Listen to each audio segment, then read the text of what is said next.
Welcome to the Sleep Paralysis tapes.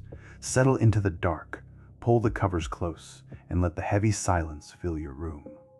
Tonight, we descend into chilling tales of the unexplained. Before the screen fades to pitch black, I invite you to become part of this archive. If you have your own terrifying encounters, please contact me and I will narrate your story in a future tape. If these shadows bring you comfort, please like, subscribe, and tap the bell. Now, close your eyes. Do not look at the foot of your bed. Just listen and let us begin.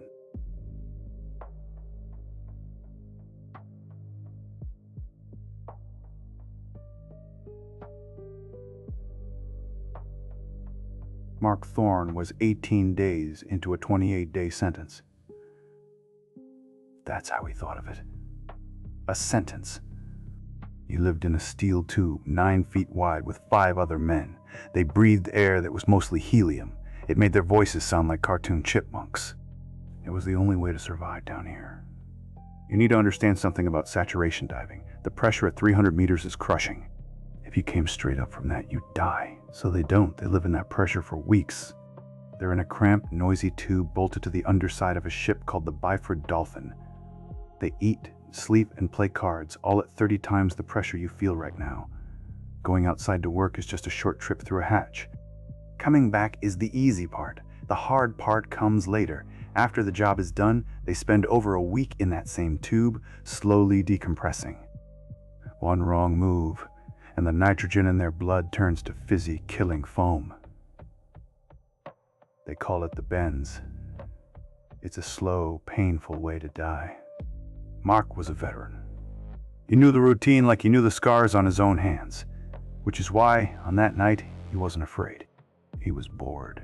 It was 2:17 a.m., the graveyard shift. The Brent Charlie oil platform was a silent, monstrous skeleton above him. His job was simple.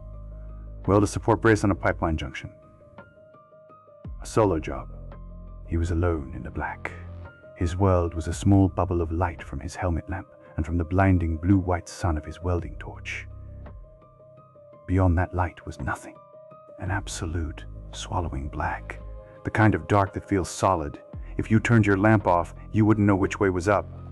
You'd just float in the cold and the quiet. He was sealed inside an armored suit. They call it an atmospheric diving suit, a hard shell. It kept the pressure out. It also meant he couldn't feel the water. No current, no chill. Just the hum of his own breathing, the creak of the joints, and the hiss of the welder. It was profoundly lonely. But for Mark, it was just Tuesday. He finished a weld bead, the molten metal flaring and dying in the cold water. He leaned back. His comms crackled. Thorne, surface, comms check. How's your vitals? The voice from the ship above was squeaky from the helium. It was the dive supervisor, a man named Daly. Mark keyed his mic. Surface, Thorne. Vitals are 5x5. Welding on brace C7. No issues. Copy. Confirm you are the only asset in the water. No ROVs, no other divers. You have the whole ocean to yourself. Standard check. They always said that. Confirm. Only soul down here is me. All right. Next check in 30. Don't get lonely. The comms went silent. And that was it. That was the moment right there. The last normal moment. He just went back to work. He ignited the torch again. The arc flared, a miniature star in the deep. It threw crazy, jagged shadows. For a second, everything was stark white and pitch black. In that flash, he saw it. Not in the light, but in the blackness just beyond it. A pinprick. A steady, cool white light, like a distant flashlight. It was about 10, maybe 15 meters away, just hanging there in the void. Mark's hand didn't shake. His breathing stayed even. A seasoned diver doesn't panic at a light. There are explanations, always. He thought it was a bioluminescent jellyfish, or a reflection from his own torch on some debris. Maybe a faulty strobe on a piece of old equipment. He lifted his welding mask, killing the arc. His world shrank back to the soft glow of his helmet lamp. He turned his whole body, the suit moving with a heavy hydraulic sigh. The light was still there. It wasn't on the platform structure. It was out in the open water, suspended. And as he watched, it moved, not drifting with the current. The current here was a slow, steady pull to the northeast. This light moved sideways against the flow, a slow, smooth glide. Then it stopped, as if it had noticed him noticing it. Mark felt a dry click in his throat. He keyed his mic. Surface, Thorn. Go ahead, Mark. I've got a light out here, bearing approximately west of my position, 15 meters. Not on the structure. You running any diagnostics? Any ROVs on standby I don't know about? There was a pause. He could hear Daly talking to someone in the background. The squeaky voice came back, firm. Negative, Thorn. You are the only asset in the water. 0 ROVs active. You sure it's not your work light reflecting off a buoyancy module? Mark stared at the light. It was too clean, too focused. It wasn't a reflection. Unsure, he said, his own voice sounding strange in his ears. It's moving. Another pause, longer this time. Okay, keep it in view. We're checking all surface systems. It's probably a marker buoy from an old survey line. They can get tangled and drift. Just keep an eye on it. And keep talking to me. Mark kept talking. He described the light's position, its color, its movement. A slow, almost curious waltz at the edge of his vision. He looked down to check a weld, and when he looked back, it would be in a different place. Closer, then farther, as if it was pacing.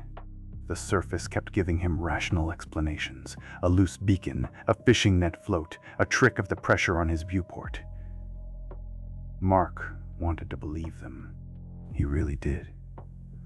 But he'd been in these waters for 15 years. He knew what belonged, and this didn't belong.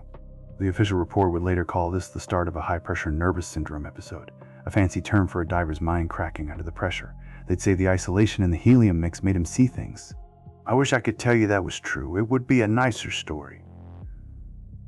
But it wasn't, because the light kept watching him for 47 minutes. And Mark Thorne, a man who wasn't afraid of the dark, learned a new kind of fear. The fear of being seen by something you can't understand. He just didn't know yet that it was only the beginning. The light held its position. 10 meters out. A perfect, unwavering point of white in the endless black. Mark watched it, his welding torch cold in his hand. He'd shut off the comms for a moment, just to listen. There was no sound, of course. Not out here. Just the constant, low hum of his suit systems and the faint rasp of his own breathing. But the silence felt different now. It felt occupied. He keyed his mic again, his voice steady. He was a professional. Surface, Thorn. Light is stationary, bearing unchanged.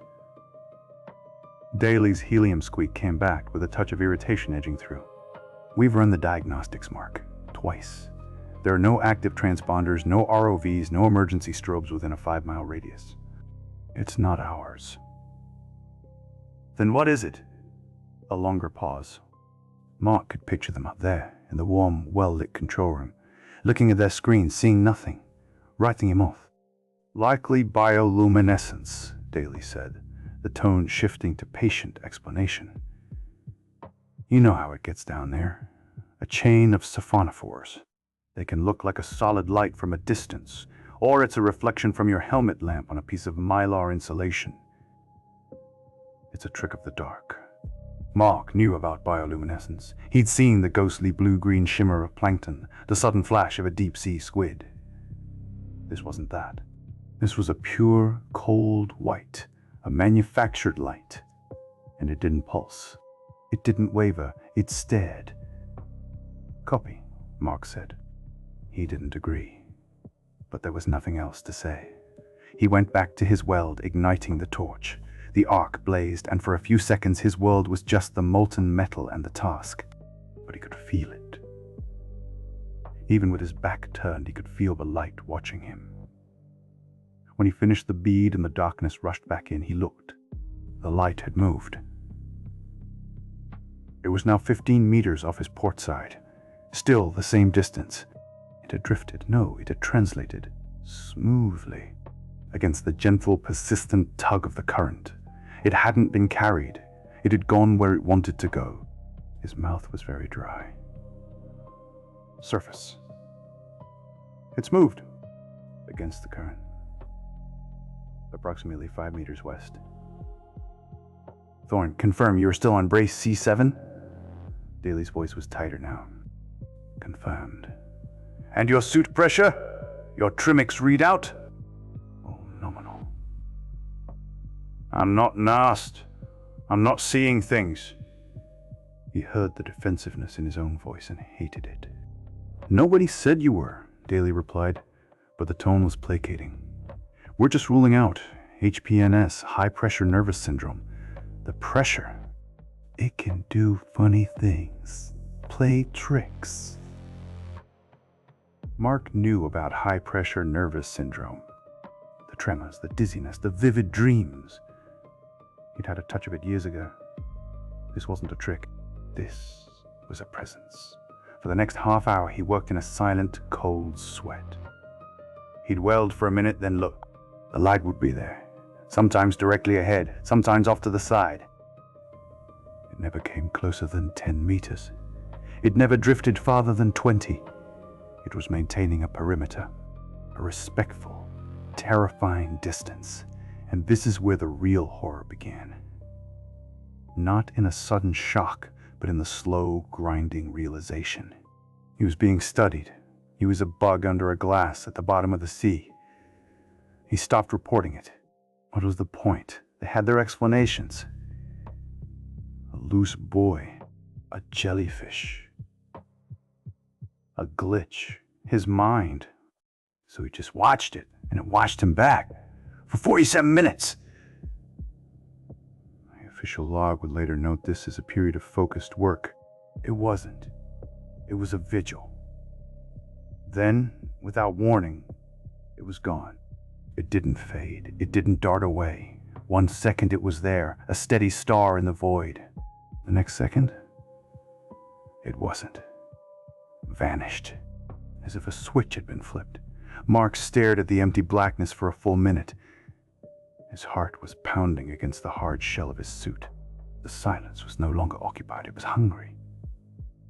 Surface, Thorne. The light is gone. Good, Daly said, relief evident even through the helium. Probably just a piece of debris that finally drifted out of your lamp's reach. Finish up and come on home. The shift's almost over. The return to the habitat was the longest 10 minutes of Mark's life. Every shadow in his lamp beam seemed to hold a deeper darkness. Every creak of his suit sounded like a footstep. He kept looking over his shoulder, seeing nothing but the impenetrable black he'd just left behind. He cycled through the airlock, the pressure equalizing with a deep, metallic groan. He climbed out of the suit, his body aching with a tension that had nothing to do with the dive. His dive buddy, a Scot named Liam Walsh, was playing cards with one of the other saturation techs. He looked up as Mark emerged. "Look what the cat dragged in," Walsh said, his voice a high-pitched chirp. "You're white as a sheet, mate. See a ghost down there?" Mark just shook his head, wiping the sweat from his face with a towel. Walsh grinned, misreading the silence. Don't let it get to you. It's the helium. And the pressure. Plays hell with your head. Makes you see things in the dark. He tapped his temple. The bends of the mind is what it is. You'll be right after a sleep. Mark forced a nod. He wanted to believe it. He wanted it more than anything. The bends of the mind, a simple, clean explanation. But as he lay in his bunk later, listening to the hum of the habitat and the snores of the other men, he replayed it in his head, the way the light had moved. Against the current, with purpose. A loose buoy didn't do that. A jellyfish didn't do that. A trick of the mind didn't hold a fixed distance for 47 minutes. He knew what he'd seen, and he knew with a cold certainty that settled deep into his bones that the surface was wrong. It wasn't a trick of the dark. The dark had shown him exactly what it wanted him to see. The next morning, in the humid, metallic belly of the habitat, Mark Thorne did what any good technician would do. He reviewed the evidence. He sat with Liam Walsh at the small monitoring station. The others were asleep or on shift. The only light came from the laptop screen. Walsh's usual smirk was gone. He just watched as Mark pulled up the helmet cam footage from the night before. It was strange, seeing it from the outside. There was his lamp beam sweeping across the pipeline. There was the flare of his welding arc. And there, just at the very edge of the frame, was the light, a perfect, unwavering dot in the black. "See," Mark whispered, his helium voice a thin, tense reed. "It's not moving with the current. Watch." He let the footage play.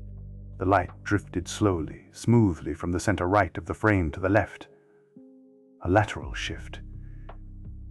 Against the known gentle pull of the North Sea, Walsh nodded slowly. "Aye. That's not drifting. That's navigating." They watched in silence for another minute. Mark felt a cold knot tightening in his gut. Seeing it on a screen made it real. It made it a fact, not a feeling. Then Walsh leaned forward. "Wait. Go back. Look at the HUD. The helmet cam footage had a digital overlay, time, temperature, suit pressure, and depth." Mark rewound a few seconds. He let it play. The depth reading on the screen was supposed to be a steady, unchanging 305 meters. That was their world. That was the pressure they lived in. It wasn't steady. As the camera panned, the digital numbers flickered. They jumped from 305 meters to 50, then to 500, then flashed to 0, before snapping back to 305. "That's bollocks," Walsh breathed. "The pneumo doesn't lie." He was right. In the corner of the room, the pneumophotometer sat quietly on its panel. Its needle was rock steady, 305 meters. It hadn't moved. According to the very laws of physics, it couldn't have moved unless they'd all ascended or descended 1,000 feet. But on the video said otherwise. Mark's mouth went dry. "Glitch in the camera software," he said, but the words sounded hollow even to him. "Aye, a glitch," Walsh echoed, not believing it either. "Now, a reasonable person would have stopped here." They would have chalked it up to a corrupted file. But Mark Thorne wasn't feeling reasonable, he was feeling hunted. He opened the comms log, a separate audio file synced to the video. He played back his report to the surface. His own voice, tight with controlled fear. Daily squeaky, dismissive replies. The hiss of static between transmissions. He listened past his last report, past the point where he'd stopped talking. The video showed him just sitting there, in his suit, staring into the black. The audio track should have been empty. Just the low hum of his suit systems. It wasn't empty. Underneath the hum, buried deep in the white noise, was something else. A faint, rhythmic pattern. A distortion. Mark turned the volume all the way up. Walsh leaned in. There, a voice. But not a voice. A shattered, slowed-down impression of a voice, stretched and twisted by pressure it was never meant to withstand. It was barely audible. A ghost. In the machine, it said, "Surface." A long crackle of static, then air, and then it was gone, swallowed by the hiss. Mark and Walsh looked at each other. The color had drained from Walsh's face. They'd both heard deep-sea comms fail 100 ways. This wasn't a failure. This was an intrusion. That afternoon, they were called into the dive superintendent's office on the support ship. It was a small, sterile room. The superintendent, a gruff man named Porter, was there. So was the company man, a suit from the oil client. They had the laptop open. They'd seen the footage. Porter started with concern. "All right, lads, we've had a look. This is unusual." The company man cut in. "The depth gauge anomaly is a known firmware issue with the Zeus Plus camera. There's a service bulletin about it. The overlay pulls data from a secondary, less reliable sensor when the primary feed glitches. Mark stared. And the audio? Cross. Talk from another comms channel, the company man said smoothly.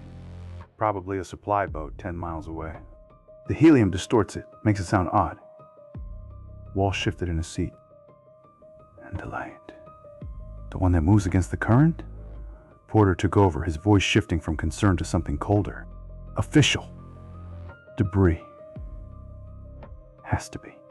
Piece of mylar or a discarded buoy. The currents down there are complex, you know that. They can make things seem to move in ways they shouldn't. It was a wall. A smooth, professional, impenetrable wall. Every piece of evidence they presented was met with a pre-packaged explanation. Sensor malfunction. Known issue. Crosstalk. Debris. The company man leaned forward. What we need to avoid is speculation. HPNS is a serious risk at this depth. The mind looks for patterns. It creates them where there aren't any. You both know the drill. You get lonely down there. You see things. Mark wanted to argue. He wanted to shout about the 47 minutes, about the purposeful movement, about the voice in the static. But he saw the look in their eyes. It wasn't curiosity. It was damage control.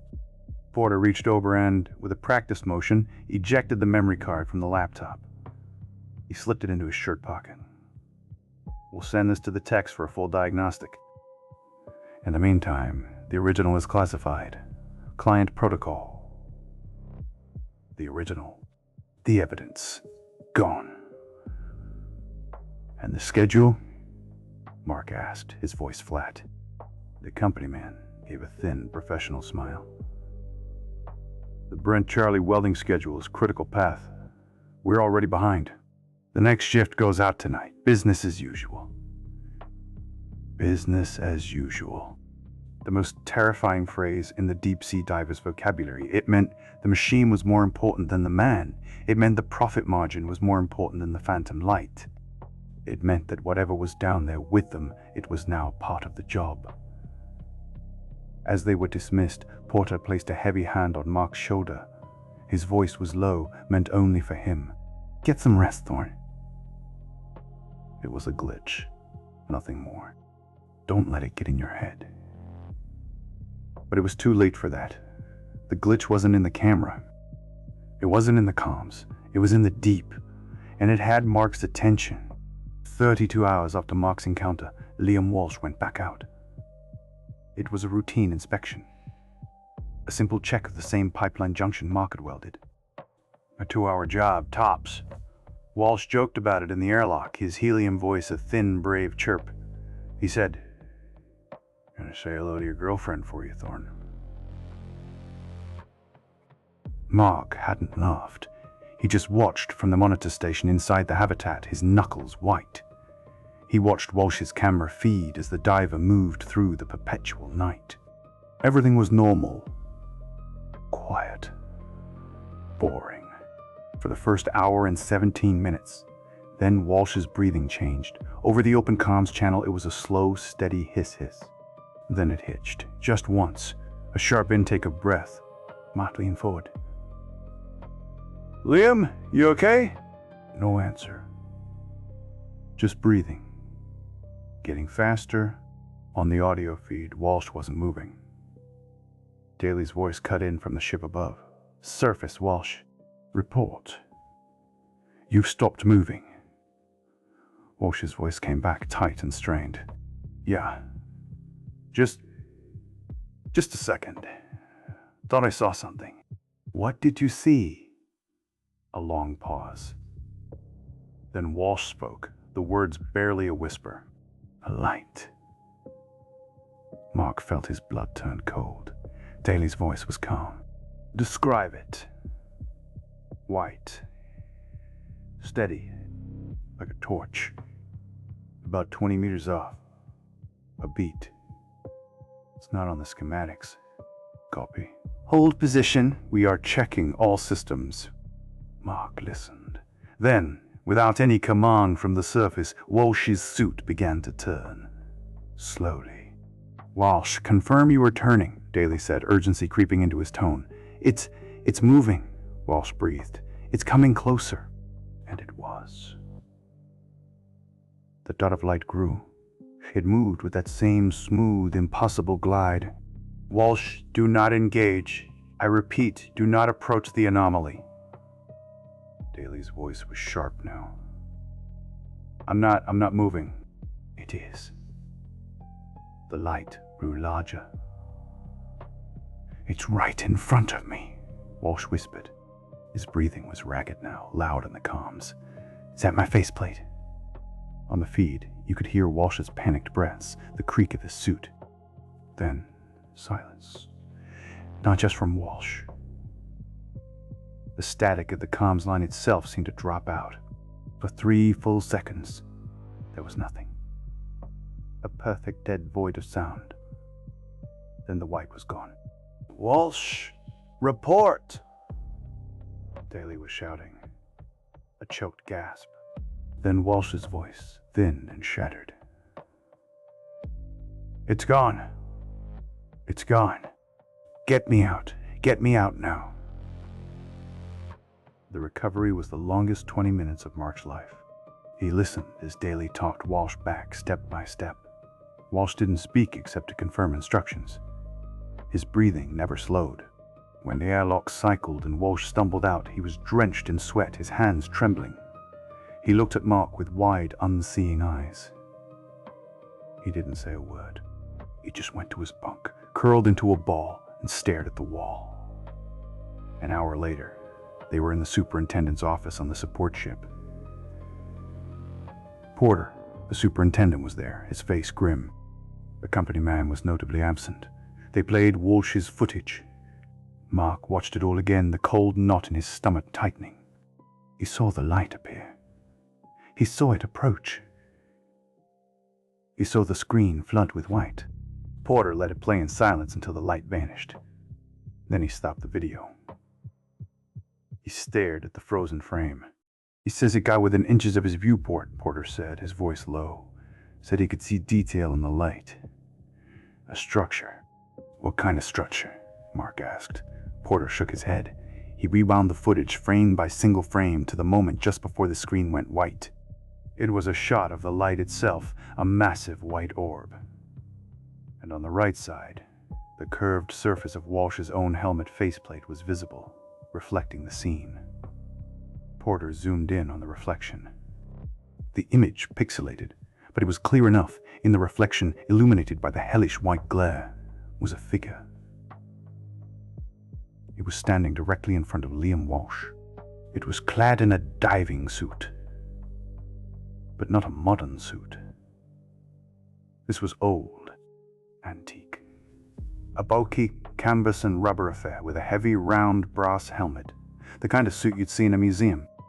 It had no umbilicals, no tethers, just stained, heavy fabric, and in its hands it held the source of the light.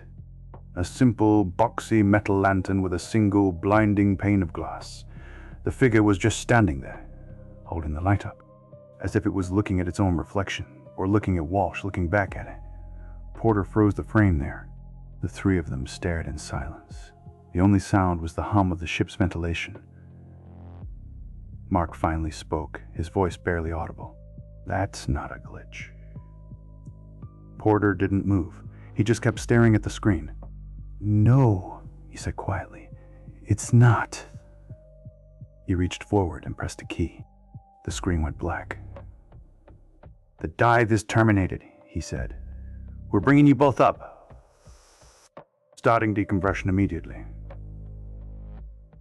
He stood up. He looked down at Mark, and for the first time, Mark saw real fear in the superintendent's eyes. It wasn't fear of the thing in the suit, it was fear of the explanation.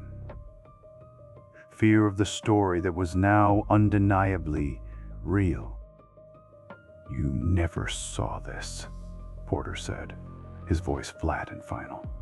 And if you value your career, you will never speak of it again. But it was too late for that. The reflection had been seen, and some things, once seen, cannot be unseen. The decompression took 5 days. 5 days in a white, sterile chamber on the support ship, just Mark and Liam Walsh breathing the slowly thinning air as the pressure in their blood seeped away. They weren't in the cramped habitat anymore. This was a medical chamber, a clean, featureless tube. It felt less like a home and more like a cell. For the first 24 hours, they didn't speak. Walsh just stared at the curved metal wall opposite his bunk, his eyes wide and unblinking. Mark could hear the other man's breathing, shallow and quick, even over the constant hiss of the vents. On the second day, Walsh spoke. His voice was back to normal, the helium gone. It sounded thin, broken. He said, "It looked at me, through the glass. It held the lantern up and it looked at me." Mark didn't ask what he saw inside that old brass helmet. He didn't need to. The terror in Walsh's voice was answer enough. The official visit started on day 3. They sent a doctor. A pleasant woman with a clipboard and a gentle smile. She asked them, separately, to describe what they'd seen. Mark told her. The light, the movement, the reflection. She listened, nodding, her pen scratching on the paper. Then she'd ask the questions. "The same questions, phrased differently each time," she asked. "And you were at 300 meters for 18 days prior to the incident," she said. "Helium mix can cause auditory hallucinations, did you know that?" she suggested. "The human brain in extreme isolation seeks pattern. It will create a face in the static." Did it feel like that? She wasn't accusing, she was seeding, planting little doubts like tiny poisonous seeds. Maybe it was the pressure, maybe it was the dark, maybe it was just you. By the 4th day, Mark could see the doubt taking root in Walsh. The Scot started talking about the HPNS, or high-pressure nervous syndrome, about how real it can feel. His conviction was crumbling. It was replaced by a desperate, shaky hope that maybe it had all been in his head. Mark felt the same hope trying to worm its way into his own thoughts. It would be so much easier to believe the doctor, to believe the company, to believe it was all a glitch. But then he'd close his eyes and see it. Not the light, the reflection, the bulky, archaic suit. The silent figure holding its lantern, not to see by, but to be seen. On the 5th day, the pressure equalized. The hatch hissed open. They stepped out onto the deck of the ship, into blinding sunlight and air that felt thin and insubstantial. The world was too bright, too loud, too empty. It felt like a flimsy construction built over a much darker, quieter reality. The debrief was in a different office. Smaller. Porter was there. He slid 2 copies of a report across the desk. It was 3 pages long. The cover sheet had the client's logo and the words, "Incident Review, Final." Mark's eyes scanned the summary. The language was dry, clinical, perfect. It stated, "A combination of high-pressure nervous syndrome symptoms exacerbated by prolonged isolation and coincidental malfunctions in the digital overlay systems of the camera units." It said, "Anomalous audio attributed to cross-channel interference from surface vessel traffic." It concluded, the visual phenomenon was a combination of bioluminescent organisms and reflective debris, misinterpreted due to the aforementioned psychological stressors. It was a masterpiece. It explained everything. And it explained nothing at all. At the bottom was a line for their signature, acknowledging they had read the report, acknowledging they understood the findings. Porter held out a pen. He didn't look at them. Said, "Sign it, lads. Then you can go home." Walsh signed first. His hand shook only a little. He shoved the paper back, stood up, and walked out without a word. He was done. A week later, Mark heard through the grapevine that Walsh had put in for a transfer. Shallow water inspection dives. Nothing below 50 meters. He'd never go into the deep dark again. Mark signed his copy. He folded it, put it in his pocket, and walked out into a world that had moved on. He went back to his small apartment in Aberdeen. It felt alien. The ceilings were too high. The silence was wrong. It wasn't the deep, living silence of the ocean. It was a dead silence, a silence full of empty space. He sat at his kitchen table that last night. He'd already packed his gear away. His career was over. He knew it. You don't see what he saw and then go back to welding in the dark. He poured himself a glass of water from the tap. He set it on the table. And he just stared at it. The water was perfectly still, clear, normal. But as he looked at it, he didn't see a glass of water. He saw 300 meters of pressure condensed into a simple, clear cylinder. He saw the crushing, silent weight of the entire ocean held back by nothing but a thin film of glass. He thought about the figure in the old suit, standing there in a place no human should have been, holding a light that shouldn't have worked. Was it a ghost? A thing that had always been there, waiting in the dark? Or was it something else? Something that had followed them up. Something now just standing outside the range of the streetlights, watching from a different kind of dark. The report in his pocket felt like a lie, but the memory of the reflection felt like the only true thing he had left. He picked up the glass. He didn't drink from it. He just held it, feeling the cool weight in his hand. And he understood with a final cold certainty that they were wrong. The doctors, the managers, the report, they were all wrong. It wasn't a hallucination. It wasn't a glitch. It was an introduction. The deep had shown them something it had kept hidden for a very, very long time. And now that they had seen it, they could never unsee it. They could never go back. Mark Thorne set the glass down very carefully. He didn't want to spill it. He didn't want to break it. Because sometimes, the only thing between you and the crushing silent dark is something very, very thin. And once you know it's there, you can never forget. You just have to live with the knowledge. And wait. And wonder what it saw when it looked back at you.